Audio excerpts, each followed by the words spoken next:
안녕하세요. 물질과 전자기장 두 번째 단원, 자기단원 지금부터 수업 시작하겠습니다. 자기단원은 총 3개의 소단원으로 이루어져 있는데요. 첫 번째는 전류에 의한 자기장, 두 번째 물질의 자성, 세 번째 전자기 유도로 이루어져 있습니다. 특히 1번 전류에 의한 자기장, 3번 전자기 유도는 수능에서 매번 출제되는 아주 중요한 영역이 되겠습니다. 자, 그럼 내 머릿속에 자석이라고 되어 있는 뇌좌도에 대해서 한번 같이 알아보도록 하겠습니다. 뇌좌도는 두뇌 활동을 할 때 뇌의 활성 부위를 그림으로 나타내는 뇌 영상 기술 중에 하나인데요. 뇌좌도는 다른 뇌 영상 기술처럼 머리에 전극을 붙이거나 또는 약물을 투입하지 않고도 정밀한 뇌 사진을 얻을 수 있다는 장점이 있습니다. 자, 그렇다면 뇌좌도가 어떤 원리로 뇌 속 영상을 얻을 수 있는지에 대해서 오늘 수업을 하고 나면 여러분이 이해할 수 있을 것입니다. 먼저 잠깐 얘기하면 뇌자도는 뇌 신경세포의 전기적 활동에서 발생하는 미세한 생체 자기를 초전도 코일을 이용하여 측정하고 영상화하는 최신 뇌기능 검사입니다. 뇌자도는 아주 약한 자기장도 측정할 수 있는 일종의 자기장 측정 장치라는 사실을 여러분이 알게 될 것입니다. 자, 우리 흔히 볼 수 있는 이런 실험인데요. 지금 철솜 가루를 페트병에 넣고 말굽 자석을 이용해서 붙여봤습니다. 이랬을 때 어떤 모양이 되는지 한번 살펴보면요. 자석의 극, 즉 N극, S극 두 개의 극이 있는데요. 극 주변으로 철솜 가루가 몰려드는 것을 볼 수 있습니다. 자석의 극이 가까우면 가까울수록 훨씬 더 조밀하게 모여드는 것을 볼 수 있고요. 퍼진 모양을 보면 자석의 극 주변에 자기장이 많이 분포한다라고 볼 수 있겠고요. 자기장의 모양은 서로 다른 극 사이를 연결하는, 즉 N에서 S 쪽으로 이렇게 지금 보시면 뭔가가 연결되어 있는, 아직은 N에서 S 쪽인지 S에서 N 쪽인지 알 수는 없지만 특히 이 자극 주변에 많이 분포되어 있고 그 다음에 극 사이를 이렇게 연결되는 모습을 취하는 것을 볼 수 있겠죠. 그렇다면 저러한 나침반이 철솜가루의 나침반을 가까이 가져갔을 때 나타나는 모습을 다시 한번 좀 더 정확하게 알아보기 위해서 전류에 의한 자기장에 대해서 알아보도록 하겠습니다. 사실 좀 전에 실험했던 그런 내용들은 자석이라고 하는, 즉 자석의 힘이 공간에 펼쳐졌을 때 그 공간의 힘을 받아서 자석에 반응하는 철솜가루가 자석에 끌려오는 모습을 봤던 것입니다. 자, 이처럼 자기장이라고 하는 것은 자기력, 즉 자석의 힘이죠. 자기력이 미치는, 다른 말로 표현하면 존재하는, 이렇게 얘기할 수 있겠죠. 존재하는 공간이라는 뜻입니다. 그런데 이런 자기력은 자석의 힘이 작용하는 공간이기 때문에 자석 같은 게 있으면 돼요. 그런데 이번 시간에는 자석을 사용하지 않고 전류를 이용해서 자석의 힘이 작용하는 공간, 즉 자기장을 만들 수 있는지에 대해서 실험을 해 보겠습니다.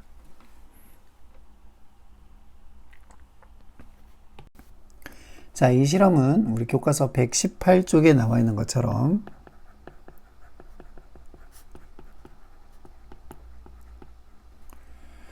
덴마크의 물리학자 웨르스테드가 발견한 건데요.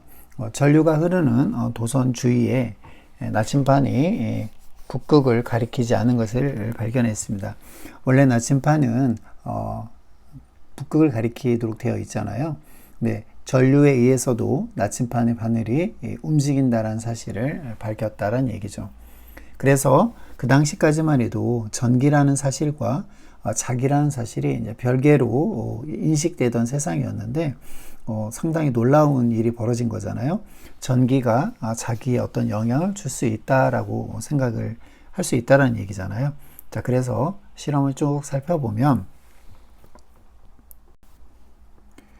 자, 평상시에도 우리는 그 전류가 흐르는 전자제품이 많아요. 그리고 주변에 뭐 사실 나침판이 많지는 않지만 뭐 나침판이 있다고 하면 나침판이 회전하는 현상을 전자제품 주변에 있다 하더라도 관찰하기는 힘듭니다. 물론 나침판을 전자제품이 아주 가까운 곳에 놓는다든가 뭐 아니면 전류의 세기가 매우 세다든가 그랬을 경우에는 가능성이 있을 수 있지만 실제 그런 일은 잘 벌어지지 않거든요. 그래서 우리가 이 실험을 할 때 어떤 걸 좀 고려를 해야 되냐면요. 나침판이 이제 일단 지구자기장에 영향을 받잖아요. 그리고 전류가 흐르는 도선이 만드는 자기장의 세기가 도선으로부터 거리가 멀어지면 약해질 것이라는 그런 가정을 가지고 생각을 해야 되고요. 그 다음에 전류가 약하면 아무래도 자기장의 세기도 약할 것이다라는 그런 가정하에 실험을 설계를 하면 좋겠습니다. 자, 그래서 우리가 실제 이제 수업 시간에 실험을 이제 한 반도 있고 아직 하지 않은 반도 있는데 나침판이 이렇게 있다면 자, 나침판 한번 그려보겠습니다. 나침판이 이렇게 있으면 나침판은 원래 N극이 북쪽을 가리키고 있어요. 그래서 여기 나침판이 북쪽을 가리키고 있다는 얘기는 지금 나침판이 가리키는 방향, 즉 N극이 가리키는 방향 쪽으로 이미 지구 자기장이 형성되어 있다라고 볼 수 있습니다. 자, 여기서 먼저 좀 사전 지식이 필요한데요. 자, 자기장의 방향은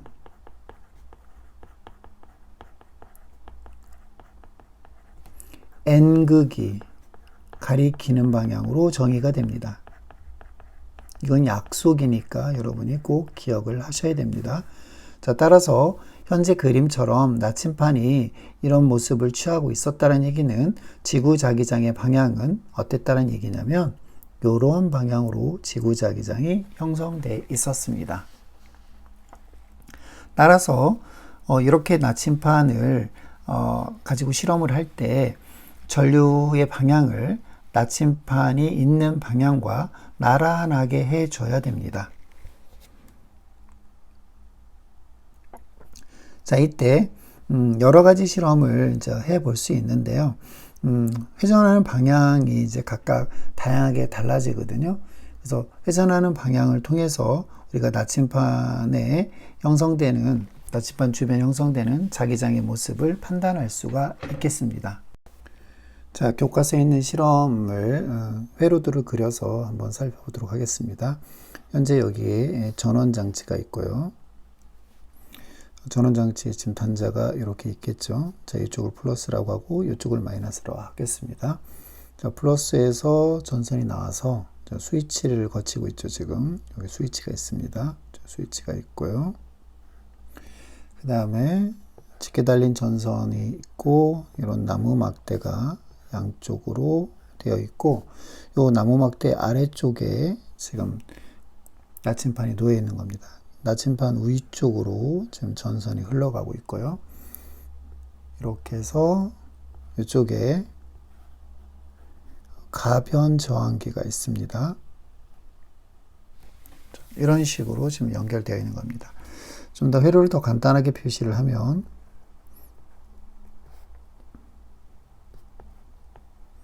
스위치가 있고요.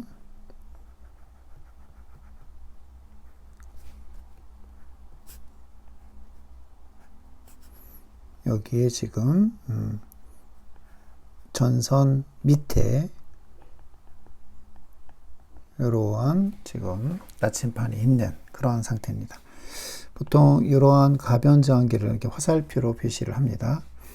먼저 회로에 대한 특성에 대해서 좀 설명을 하겠습니다. 자, 가변 저항기는 말 그대로 가변, 변할 수 있다는 얘기입니다. 저항값이 변할 수 있는 건데 그 원리는 저항값은 물질의 종류와 그 다음에 물질의 면적, 단면적, 그다음 길이와 관계가 있습니다. 근데 지금 이 저항은 슬라이드 저항기라고 해서요. 우리 슬라이드가 뭐죠? 옆으로 미는 거잖아요. 그래서 저항값이 길이와 관계가 있다는 사실을 이용해서 요 플러스에서 시작해서 마이너스 쪽으로 가는 이 전선 중에 이 화살표로 표시되어 있는데 이 저항이 어디에 지금 연결되느냐에 따라서 길이가 달라지게 되고 그것에 따라서 저항값이 변하는 저항이 되겠습니다. 자, 이렇게 저항값이 변하는 걸 가변저항기라고 하고요. 자, 저항이 달라지면 우리 중학교 때 배웠던 오메 법칙에서 전류 I는 R분의 V죠. 그래서 R값이 커지면 전류가 작아지고 또는 R값이 작아지면 전류가 커지는, 여기서는 저항값을 이용해서 전류의 세기를 증가 또는 감소시키는 그런 장치가 되겠고요. 자, 이 부분은 바로 스위치가 되겠죠. 자, 여기는 이제 플러스가 긴 쪽이고요. 짧은 쪽이 마이너스입니다. 전원 장치고요. 물론 이제 저항을 하지 않은 상태에서 전원 장치의 전압을 늘려가면서 전압을 키울 수도 있습니다. 선생님 이제 수업 시간에 이제 주로 많이 사용했던 것은 건전지였잖아요. 이렇게 건전지가 있으면 건전지를 하나를 연결한다든가 또는 두 개를 연결한다든가 이렇게 연결을 하고요. 실제 가변 저항기 같은 저항을 사용하지는 않았습니다. 왜 그러냐면 이제 가변 저항기를 이제 쓰면 이제 안전하고 좋긴 한데 요 회로에 흐르는 전류 값이 상당히 커져야 나침반의 변화가 생길 수 있거든요. 그래서 그걸 좀 생략하고 했어요. 그래서 실제는 많은 열이 발생할 수 있기 때문에 화상에 주의해야 되고 또는 감전에 주의해야 된다는 거 반드시 좀 기억을 하셨어야 됩니다. 자, 그러면 전류가 이렇게 흐르겠죠. 전류는 이런 방향으로 흐릅니다. 그럼 이 부분만 다시 확대를 해 볼게요. 자, 나침판이 현재 이런 모양으로 배치가 되어 있다고 합시다. 그런 얘기는 전류가 흐르기 전에 나침판이 이렇게 되어 있다는 얘기는 N극이 가리키는 방향, 즉 이쪽 방향으로 이미 지구자기장이 형성되어 있다는 뜻입니다.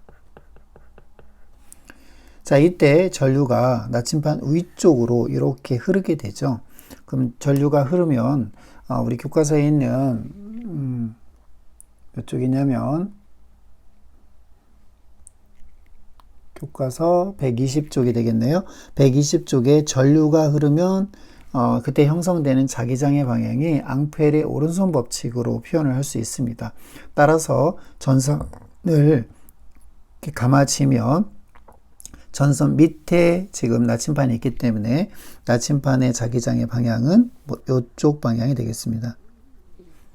자, 그렇게 되면 두 개를 합해서 결과적으로 이쪽으로 나침판이 돌아가게 되고, 즉 세타 각도만큼 회전하게 됩니다. 자, 요 길이는 바로 전류에 의한 자기장이 되겠습니다.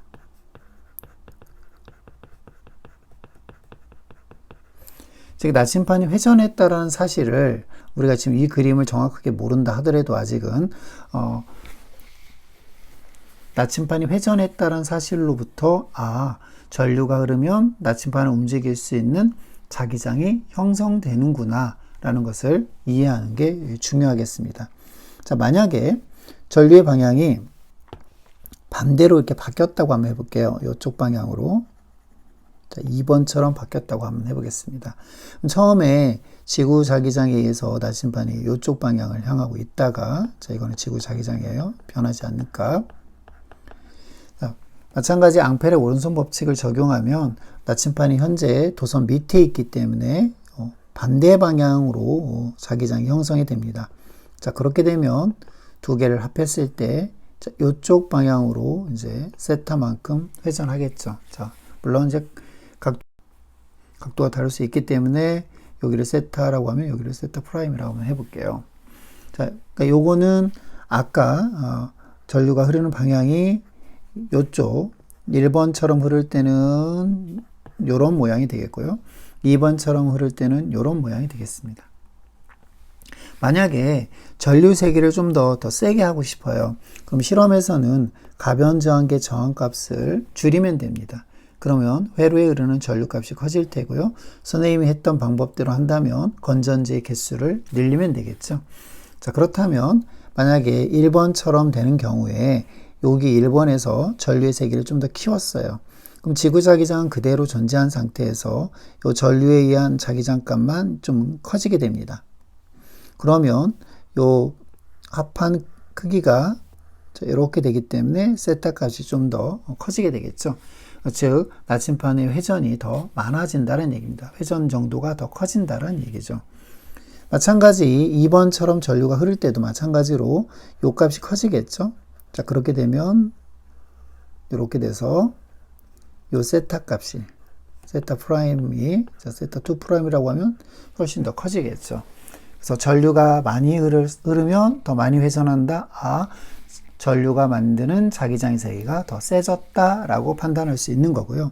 똑같은 방법으로 전선으로부터 떨어진 거리를 측정을 하면 그때 세타의 값을 측정을 해서 거리와의 관계도 측정을 할 수가 있겠습니다. 라는 얘기죠.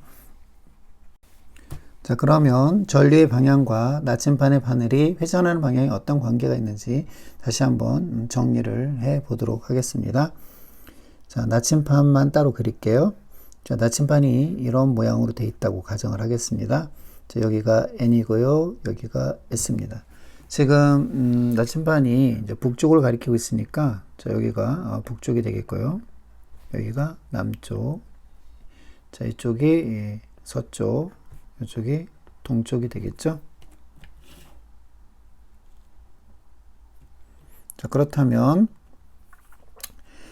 남북 방향으로 이렇게 원래 있었던 방향에 나란하게 도선을 놔야 된다고 그랬습니다.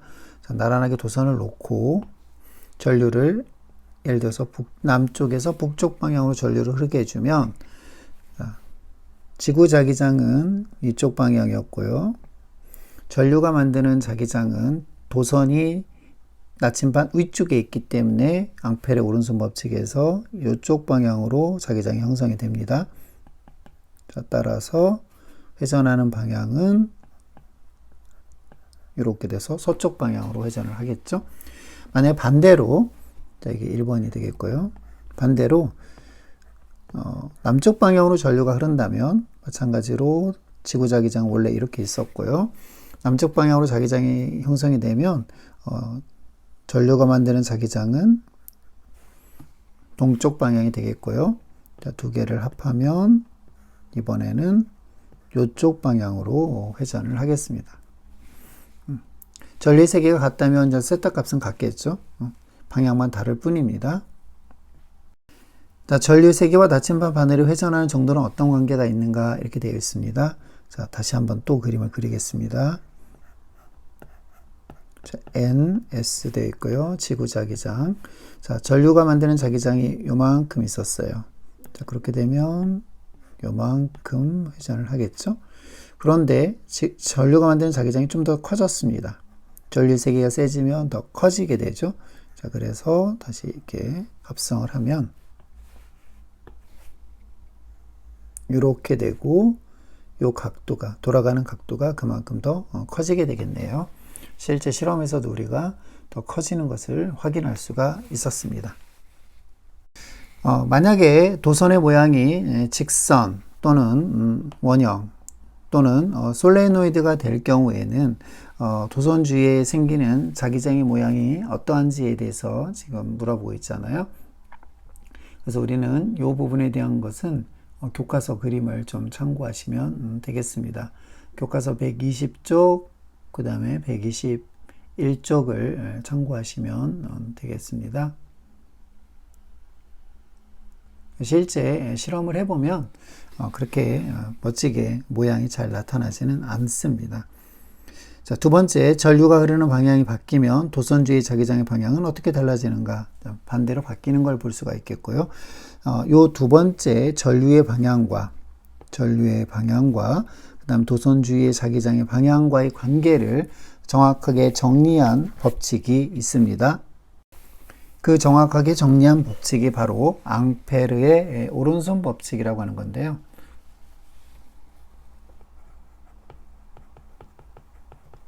지금 오른손으로 전류가 흐르는 방향 쪽으로 엄지손가락을 일치시켜서 감아지게 되면 나머지 4개의 손가락 쪽이 가리키는 방향이 자기장의 방향이 되겠습니다. 즉 직선 전류가 흐르면 이러한 동심원, 원형의 자기장이 형성이 되고요. 그 자기장의 방향을 따라서, 즉 N극을 따라서, 자, 빨갛게 되어 있는 게 N극이잖아요. N극을 따라서 쭉 연결을 하게 되면 이러한 원형의 자기장이 형성되고 지금 방향을 이렇게 화살표로 표시할 수가 있겠습니다. 지금처럼 자기장의 모습을 이렇게 선으로 표현한 방법을 우리는 자기력선이라고 합니다. 나중에 전자규도라든가 다른 여러 타입 문제를 풀 때 자기력선을 이용하는 그런 방법을 많이 활용하기 때문에 알고 있으면 좋을 것 같습니다.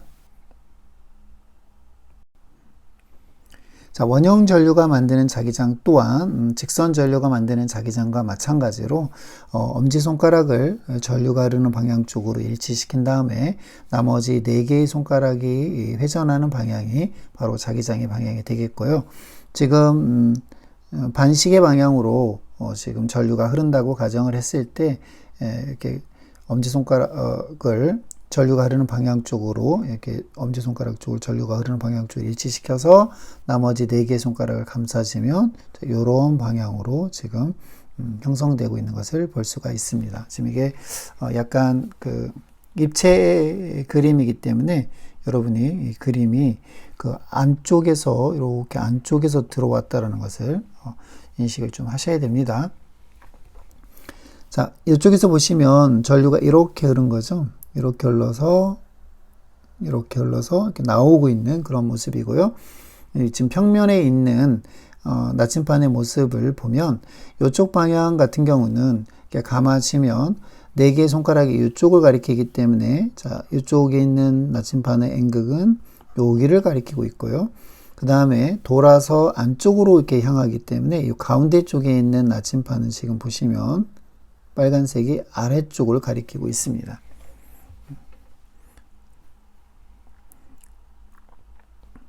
자, 그 다음에 마찬가지로 이 왼쪽에서 보시면 왼쪽 요 도선에 의해서 만들어지는 자기장이 지금 이렇게 돌아가고 있잖아요. 따라서 이쪽 방향의 나침반 또한 이런 방향이 되고 있다는 것을 확인할 수가 있습니다. 그러니까 여러분이 어떤 공간상에 있는 그림을 손가락을 이용해서 잘 이렇게 판단할 수 있는 연습을 좀 하셔야 될 것 같아요. 자, 마지막으로 이제 솔레노이드의 자기장입니다. 솔레노이드 같은 경우에는 이제 여러 개의 원형 도선을 겹쳐 놨다라고 생각하시면 되는데요. 솔레노이드의 경우에는 엄지손가락의 방향을 쫓아서 계속 전류의 방향을 하기는 어렵잖아요. 그래서 이런 경우는 전류의 방향을 감아지는 방향, 4개의 손가락이 감아지는 방향이 전류의 방향이 되고요. 지금 전류가 이렇게 흐르고 있잖아요. 그래서 위쪽에서 감싸지게 되면 전류가 흐르게 되고요. 아래쪽으로 이렇게 흘러내려오는 방향이 되겠습니다. 이때 엄지손가락 쪽 방향이 가리키는 방향이 바로 자기장의 방향이 되겠고요. 자기장의 방향은 N극이 가리키는 방향이라고 했잖아요. 따라서 이쪽 방향이 바로 N극이 있어야 된다는 얘기입니다. 자, 그래서 지금까지 우리가 직선, 원형, 솔레노이드에서 만드는 자기장의 전류의 방향과 자기장 사이의 방향도 살펴봤고요. 그 다음에 앞에서 실험했던 내용을 바탕으로 간단하게 살펴보면 직선 전류일 경우와 원형 전류일 경우, 솔레노이드일 경우에 각각에 생기는 자기장의 그 세기는 어떻게 되는지 한번 정리를 해보면은요. 그림 2-29 바로 위에 있습니다. 밑줄 그어 놓으시면 될 것 같아요. 직선 전류에 한 자기장의 세기는 전류의 세기에 비례하고, 자, 자기장을 B라고 표시할게요. 자, 거리에 반비례하고 전류의 세기에 비례하고 앞에 비례상수 K가 붙습니다. 비례상수 K는 여러분이 기억할 필요는 없겠고요. 자, 중요한 거는 R에 반비례하고, 즉 거리에 반비례하고 I, 전류의 세기에 비례한다라는 거를 꼭 기억하시면 되겠고요. 자, 원형 전류 보겠습니다. 자, 원형 전류도 자기장의 세기를 B 프라임이라고 할게요. 자, 자기장의 세기는 R분의 I가 되겠습니다. 자, 원형 전류의 경우에는요, 이제 K 프라임이 되는데, 요 K 값하고 K 프라임은 이제 나중에 뭐 비교를 해보면 K 프라임이 K보다 조금 큽니다. 그림, 교과서 그림 몇 쪽이냐면 121쪽에도 나와 있는 것처럼요. 원형 같은 경우는 이렇게 원형이 되어 있으면 이쪽을 이렇게 좀 지우고요. 전류가 만약에 이런 식으로 흐른다고 가정을 하면 이 원형은 사실은 이게 직선 부분이 여기만 놓고 보면 이제 직선이 되는 거잖아요. 그래서 직선 쪽에 이렇게 전류가 흘렀을 때 생기는 자기장의 모양으로 판단을 하셔도 됩니다. 직선이 이제 많이 겹쳐져 있는 거잖아요. 원형 도선의 자기장의 세기는 작은 직선 도선에 의해서 만들어진 자기장의 합이라고 보시면 되겠습니다. 따라서 원형 도선 외부보다 더 세겠습니다. 그러니까 이 안쪽의 자기장은 이 모든 직선 도선에 의해서 만들어진 자기장이 똑같은 방향으로 형성이 되기 때문에 안쪽의 자기장의 세기는 바깥쪽보다 더 크게 되겠고요. 2-32 그림 가와 같이 철가루가 배열이 되는 걸 볼 수 있겠고요. 나침판을 놓으면 그림 나처럼 형성이 됩니다. 그래서 중심에서의 자기장의 방향은 원형 도선이 만드는 이렇게 평면 있잖아요. 원형 도선 평면에 수직한 방향으로 형성이 되어 있습니다. 자, 결과적으로 원형 전류가 만드는 자기장의 세기는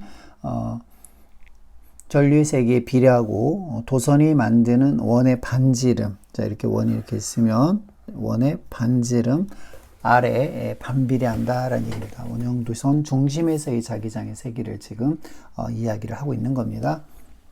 자, 마지막으로 솔레노이드. 자, 지금부터는 전류에 의한 자기장의 다양한 활용에 대해서 한번 이야기를 해볼 건데요. 대표적인 장치로 전동기가 있고, 그 다음에 스피커가 있고, 처음에 얘기했던 것처럼 뇌좌도라는 게 있습니다. 전동기는 뭐 전류에 의한 자기장이 이제 기본적으로 있겠고요. 그 다음에 연구 자석이 이제 있습니다. 그 양쪽에 보시면 지금 이렇게 연구 자석이 이렇게 있잖아요. NS, 그러니까 이쪽에 S가 있고요. 이쪽에 N이 있는 거를 지금 생략해서 그림을 그렸다고 생각하시면 됩니다.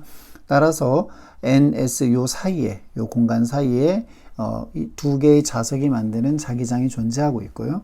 거기에 지금 건전지를 연결해 놨기 때문에 도선에 전류가 흐르고 있습니다. 그럼 도선에 전류가 흐르면 자기장이 생길 테고요. 기존에 있던 자석 사이의 자기장이 공간에서 상호작용을 하겠습니다. 그렇게 되면 이제 힘을 받게 되는데 그 힘이 회전하게끔 해서 돌아가는 장치가 전동기가 되겠습니다. 물론 전동기와 관련해서 어떻게 얘가 힘을 받고 그 힘이 어느 방향이고 하는 것을 따지려면 좀 더 다른 어떤 사실을 알아야 되는데 우리 교과서에서 거기까지는 지금 소개를 하지 않고 있잖아요. 실제 저도 그 부분에 대해서는 이야기를 하지 않겠습니다. 연구 자석에 있는 사각도선의 전류가 흐르면 사각도선이 이제 회전하도록 만든 장치입니다. 그래서 이런 전동기 장치가 우리 주변에 너무나 많이 사용되고 있잖아요. 그러니까 전동기를 활용하는 대부분의 전자제품들이 매우 많습니다. 흔히 여러분 이제 여름철 다가오면 가장 많이 사용하는 선풍기부터 시작해서 에어컨, 그 다음에 청소기, 기타 등등 여러 개의 제품 중에 모터 장치, 전동기가 들어가 있는 걸 볼 수 있겠고요. 자, 스피커도 마찬가지입니다. 그림에서 보다시피 연구 자석이 있고요. 그 다음에 연구 자석이 있다는 얘기는 기존에 자기장이 존재한다는 얘기고, 코일이 있기 때문에 코일에 전류가 흐르겠죠. 그럼 전류가 흐르면 자기장이 생길 테고, 기존에 있던 연구 자석과 코일에 전류가 흘러서 생긴 자기장이 공간 속에서 서로 상호작용해서 힘을 주고받겠죠. 그 힘에 의해서 이 진동판이 떨리게 되고, 떨린 진동판에 의해서 소리가 만들어지는 이런 방식이 바로 스피커가 되겠습니다. 자, 뇌자도는 전류가 만드는 자기장을 활용하는 이제 기술이 되겠는데요. 두뇌가 활동할 때 이제 뇌세포에서 미세한 전류가 발생을 합니다. 이 전류 때문에 근처에 미세한 자기장이 발생을 하게 되고 뇌자두 장비는 이때 발생하는 매우 미세한 자기장을 측정하여 이를 영상신호로 바꿔주게 됩니다. 생체 자기장도 이제 존재하는 거거든요. 그 아주 미세한 자기장을 측정할 수 있는 아주 첨단 장비가 되겠습니다. 교과서 123쪽을 보시면 솔레노이드의 활용이라고 되어 있는 부분이 나오잖아요. 솔레노이드와 관련된 이 활용 부분은 매우 많은데요. 원형 도선은 여러 번 감은 형태이기 때문에 내부에 강한 자기장을 만들 수 있습니다. 왜냐하면 원형 도선 하나가 아니고 여러 개의 도선이 겹쳐 있는 거잖아요. 따라서 계속 지속적으로 자기장이 더해지는 거고요. 그래서 자기장이 세게 만들 수 있습니다. 이렇게 코일에 전류를 흐르게 해서 만드는 자석이 존재하는데 그런 자석을 우리는 전자석이라고 합니다. 솔레노이드 속에 철심을 넣으면 자기장의 세기가 훨씬 이제 세지게 되는데요. 센 전자석은 전류의 세기로 자기장의 세기를 조절할 수 있어서 실생활에 활용이 됩니다. 왜 그러면 철심을 넣으면 자기장의 세기가 더 세지는지에 대해서는 조금 이따가 물질의 자성 부분에서 다시 추가적인 설명을 하도록 하겠습니다. 핵융합 발전에서도 자기장이 이제 활용이 되는데요. 강한 자기장을 만들기 위해서 전류한 자기장을 활용을 합니다. 우리나라의 경우에 이제 핵융합 발전에 이제 케이스타라는 게 있는데요. 솔레노이드를 이렇게 도넛 모양으로 만들어서 사용하는 토카막 장치라는 것을 사용을 합니다. 솔레노이드 활용과 관련된 가장 대표적인 장치 중에 하나가 우리가 많이 사용되고 있는 MRI 장치입니다. 자, 여기 보시면 I자 이쪽으로 나왔는데요. MRI 장치고요. 얘는 이제 커다란 통 속에 사람이 이제 들어가서 측정하는 거잖아요. 영상을 측정하는 건데 이때 이 커다란 통이 결국에는 솔레노이드가 되겠고요. 우리가 솔레노이드 내부에 몸이 들어가게 되고 솔레노이드 내부 속에 생기는 자기장에 의해서 우리 몸에 변화가 생긴다고 볼 수 있겠습니다. MRI에 대해서 좀 더 추가적인 설명을 하면은요. 이제 원자핵이라고 하는 것이 있는데 이제 원자의 종류에 따라 이제 고유한 이제 질량을 가지고 자기 모멘트를 가지고 있어서요. 강한 자기장 내에서는 고유 주파수로 이제 진동을 합니다. 그러니까 인체의 자기장을 이제 걸어주고 특정 진동수의 고주파를 짧은 시간 동안 공급하면 공급한 전자기파와 동일한 고유 주파수를 가진 인체 내 특정 수소 원자핵이 전자기파 에너지를 이제 흡수를 하였다가 다시 방출을 합니다. 이때 방출되는 고주파의 위치를 안테나로 파악해서 특정 원자의 분포를 컴퓨터로 영상한 것이 자기 공명 영상 장치입니다. 이를 위해서는 이제 강한 자기장이 필요한데요. 그래서 MRI 장비에 사용되는 이제 자기장이 보통 1에서 3 테슬라 정도입니다. 이 기술을 이용해서 생체의 장기나 조직 등의 단층 화상으로 표시하여 질환을 진단하게 되겠습니다.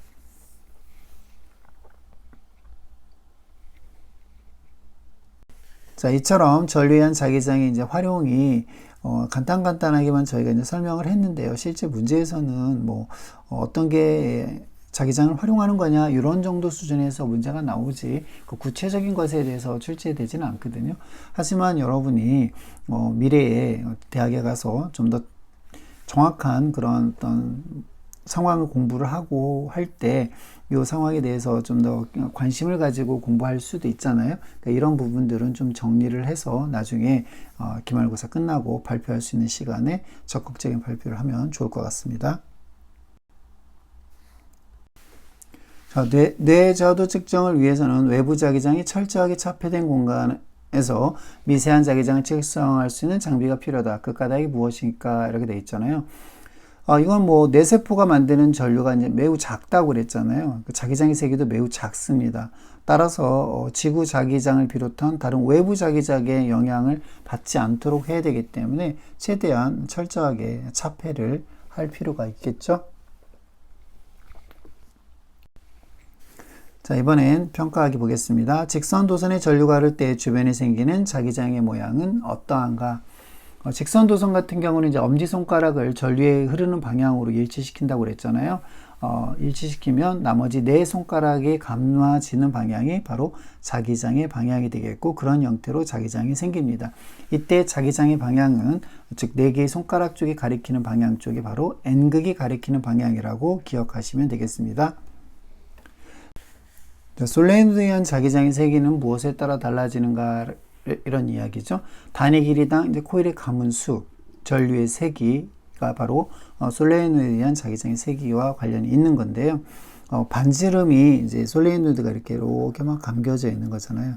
그래서 이 솔레노이드의 이 반지름이 그 전체 길이, 솔레노이드 이 길이가, 전체 길이가 요 반지름에 비해서 매우 크다면 이때는 요 단위 길이당 가문수가 영향을 미칩니다. 그래서 단위 길이당 가문수와 전류의 세기에 비례한다. 그래서 자기장의 세기는 K2-NI가 되겠습니다.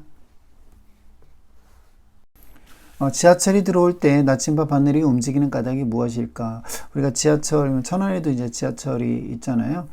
지하철이 들어올 때, 출발할 때, 또는 내 전동기에 흐르는 전류가 반드시 이제 자기장의 영향으로 나침반 바늘이 이제 움직이겠습니다. 나침반 바늘이 움직이는 이런 경우는 지하철뿐만 아니라 여러 곳에서도 확인할 수가 있겠습니다.